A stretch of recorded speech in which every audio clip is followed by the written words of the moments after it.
see will amaze you, astound you, and save you money. Hey, it'll keep you out of the dealer's room for at least 45 minutes. It's a win-win. Do you mind? Sorry. He has traveled through time and space to bring you a gift from the heart. He is Vic Mignogna.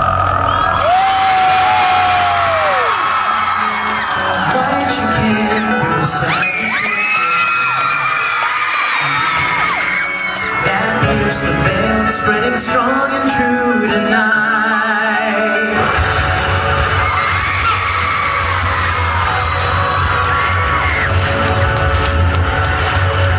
Welcome to the show, the second time. Here we go.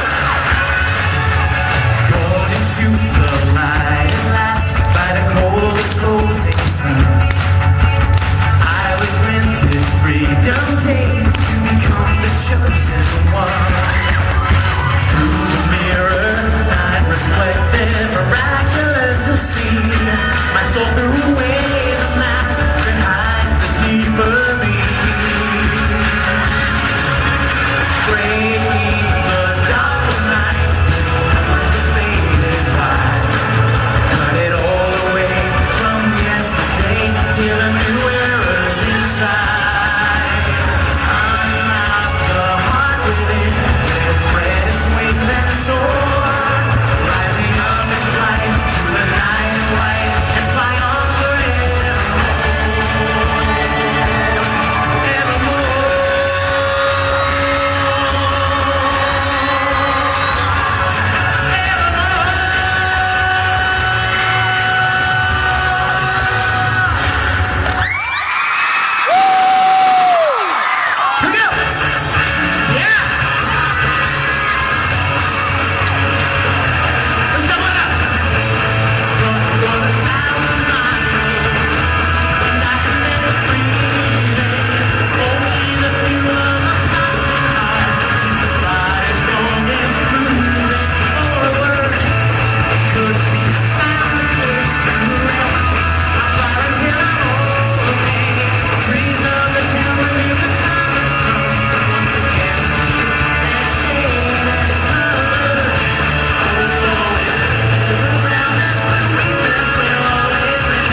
Who are our newcomers?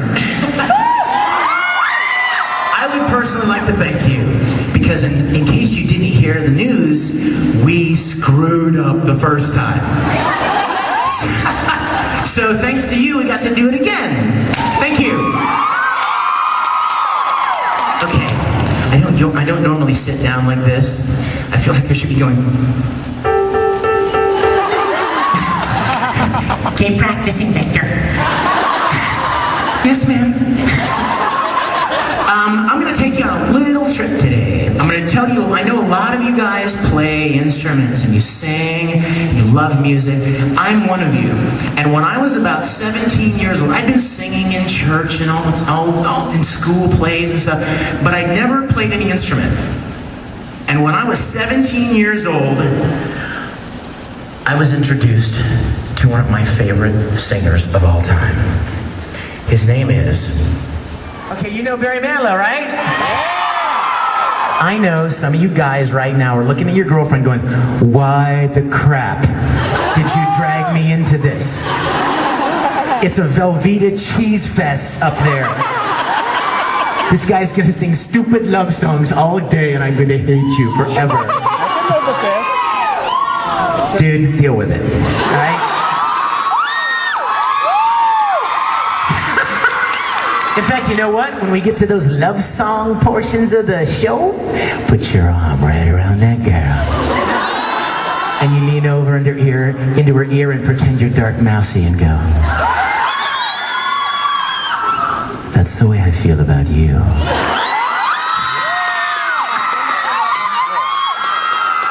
And she will be yours forever.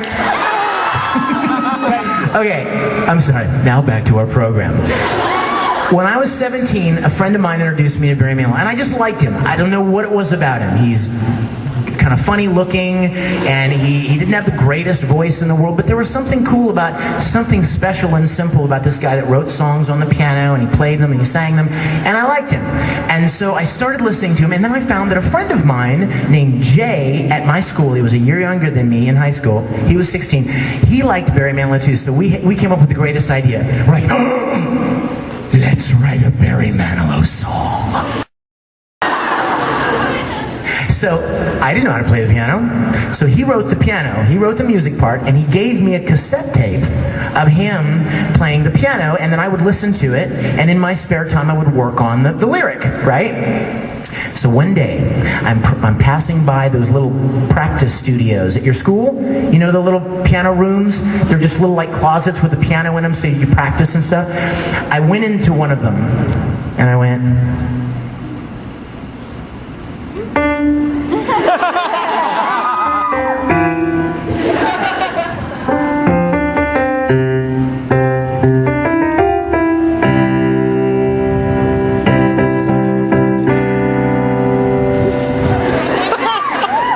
started sounding out the song that Jay had written, the music.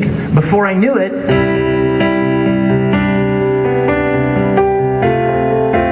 I could play it exactly the way he played it on the cassette.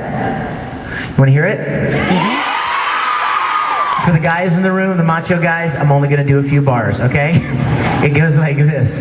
I recall the time when you and I were together, the sun shone bright on our love.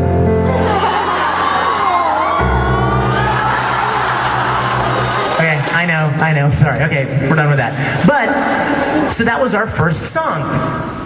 And so I kept playing the piano, and I would play everybody that wanted to listen. I would be like, hey, I can play this song, want to hear?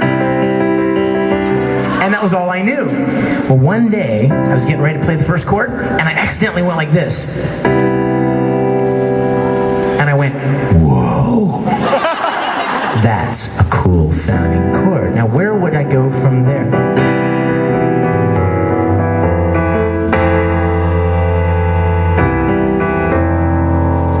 I like that. Oh, yeah, I like that.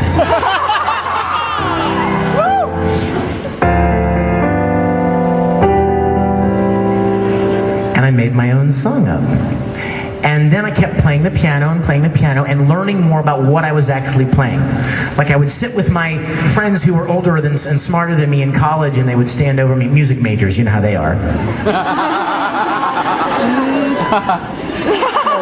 And I would watch, and they would look over my shoulder, and I would be going, watch this, play this song, I wrote this song, it goes like this, and before I could even start, they would go, that's an A minor. And I would be like, what? Why? Well, A is the root, and the third is flatted. And I went, oh, well then, that's a C minor. They would go. So I started to learn theory about piano. And I kept writing songs, and most of the songs that I wrote were love songs.